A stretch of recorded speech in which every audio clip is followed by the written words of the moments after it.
सभी को नमस्कार। मेरा नाम है मदन लाल। कहानियाँ सुनाता हूँ। आज एक कहानी जो केवल कहानी नहीं है बल्कि एक सच्ची घटना है, जिसके लेखक हैं अज्ञात। राधिका और नवीन को आज तलाक के कागज़ मिल गए थे। दोनों साथ ही कोर्ट से बाहर निकले। दोनों के परिजन साथ थे और उनके चेहरे पर विजय और सुकून के निशान साफ झलक रहे थे। 4 साल की लंबी लड़ाई के बाद आज फैसला हो गया था।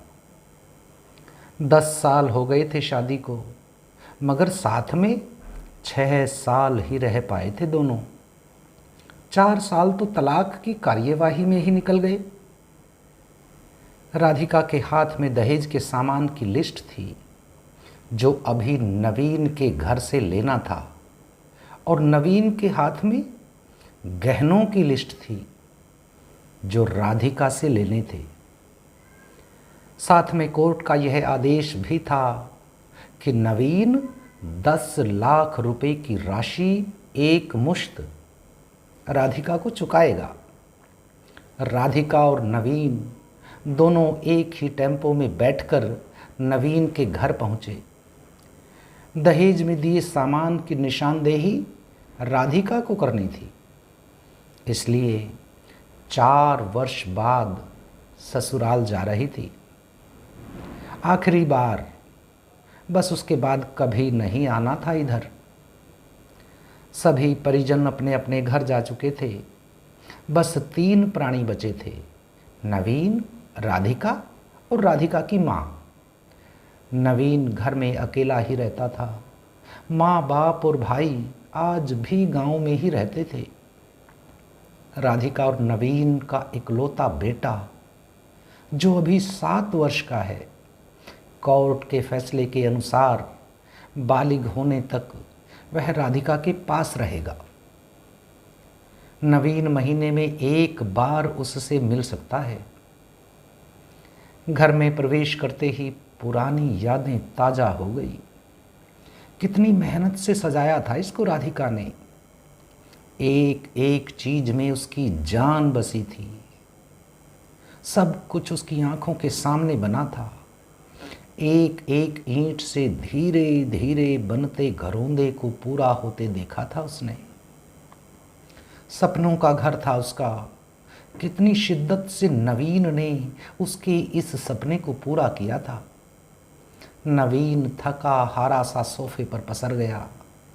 बोला, ले लो जो कुछ भी चाहिए, मैं तुझे नहीं रोकूंगा। राधिका ने अब गौर से नवीन को देखा। 4 साल में कितना बदल गया है। बालों में सफ़ेदी झांकने लगी है। शरीर पहले से आधा रह गया है। 4 साल में चेहरे की रौनक कहीं गायब हो गई लगती थी। वह स्टोर रूम की तरफ बढ़ी, जहां उसके दहेज का अधिकतर सामान पड़ा था। सामान ओल्ड फैशन का था, इसलिए कबाड़ की तरह स्टोर रूम में डाल दिया गया था। मिला भी कितना था उसको दहेज। प्रेम विवाह था दोनों का। घर वाले तो मजबूरी में साथ हुए थे। प्रेम विवाह था, तभी तो नज़र लग गई किसी की, क्योंकि प्रेमी जोड़ी को हर कोई टूटता हुआ देखना चाहता है। बस एक बार पी कर बहक गया था नवीन। हाथ उठा बैठा था उस पर। बस वो गुस्से में मायके चली गई थी। फिर चला था लगाने सिखाने का दौर। इधर नवीन के भाई भाभी और उधर राधिका की माँ। नौबत कोर्ट तक जा पहुंची और तलाक हो गया। न राधिका लौटी और न नवीन ही उसे लाने गया। राधिका की माँ बोली, कहाँ है तेरा सामान?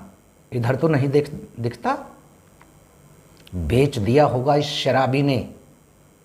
चुप रहो माँ। राधिका को न जाने क्यों नवीन को उसके मुंह पर शराबी कहना अच्छा नहीं लगा था। फिर स्टोर रूम में पड़े सामान को एक एक कर लिस्ट में मिलाया गया। बाकी कमरों से भी लिस्ट का सामान उठा लिया गया। राधिका ने सिर्फ अपना सामान लिया, नवीन के सामान को छुआ तक नहीं। फिर राधिका ने नवीन को गहनों से भरा बैग पकड़ा दिया। नवीन ने बैग वापस राधिका को दे दिया।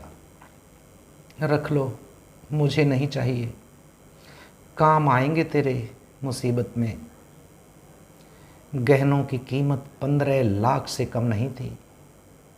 क्यों? कोर्ट में तो तुम्हारा वकील कितनी दफ़ा गहने गहने चिल्ला रहा था। कोर्ट की बात कोर्ट में ख़त्म हो गई राधिका। वहाँ तो मुझे भी दुनिया का सबसे बुरा जानवर और शराबी साबित किया गया है। सुनकर राधिका की माँ ने नाक भौं सिकोड़ी। नहीं चाहिए, वो 10 लाख भी नहीं चाहिए। क्यों? कहकर नवीन सोफे से उठ खड़ा हुआ। बस यूं ही राधिका ने मुंह फेर लिया। इतनी बड़ी जिंदगी पड़ी है, कैसे काटोगी?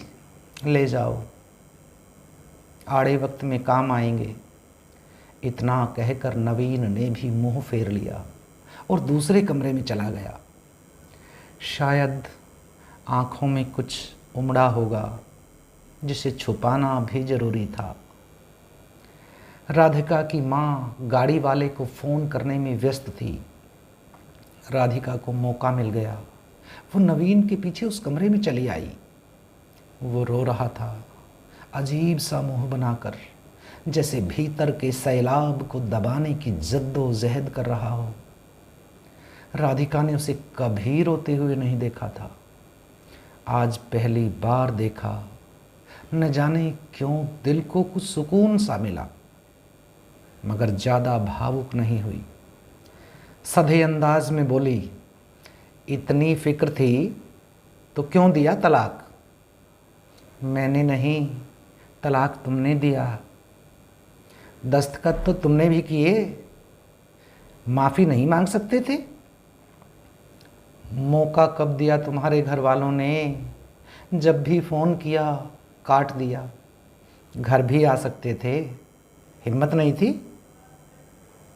राधिका की माँ आ गई। वो उसका हाथ पकड़कर बाहर ले गई।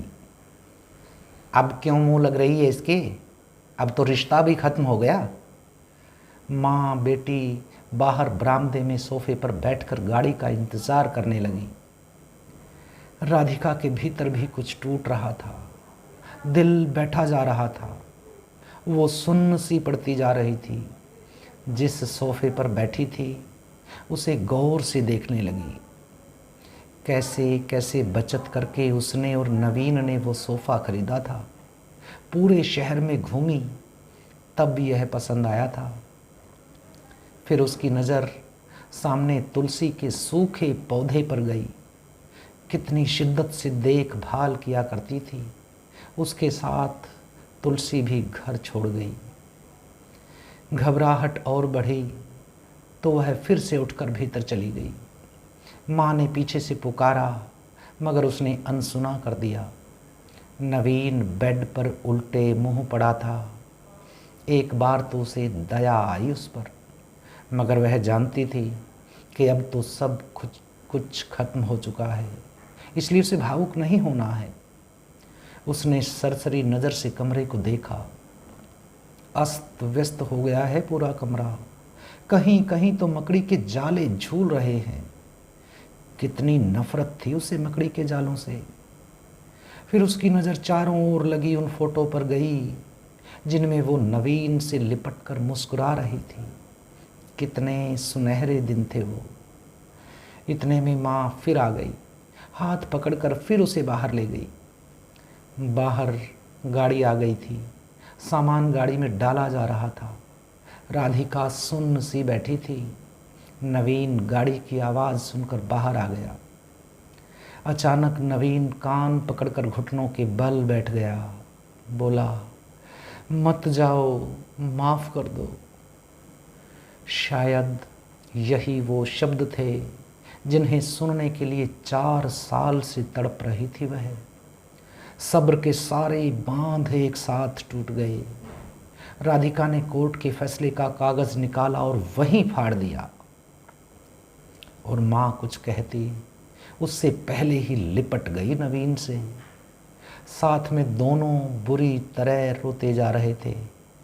दूर खड़ी राधिका की माँ समझ गई कि कोर्ट का आदेश दिलों के सामने कागज से ज़्यादा कुछ नहीं है। काश उनको पहले मिलने दिया होता। दोस्तों, अगर माफ़ी मांगने से ही रिश्ते टूटने से बच जाए तो माफ़ी मांग लेनी चाहिए। ये थी कहानी एक सच्ची घटना पर आधारित। आप सभी का आभार। नमस्कार। शुभ दिन।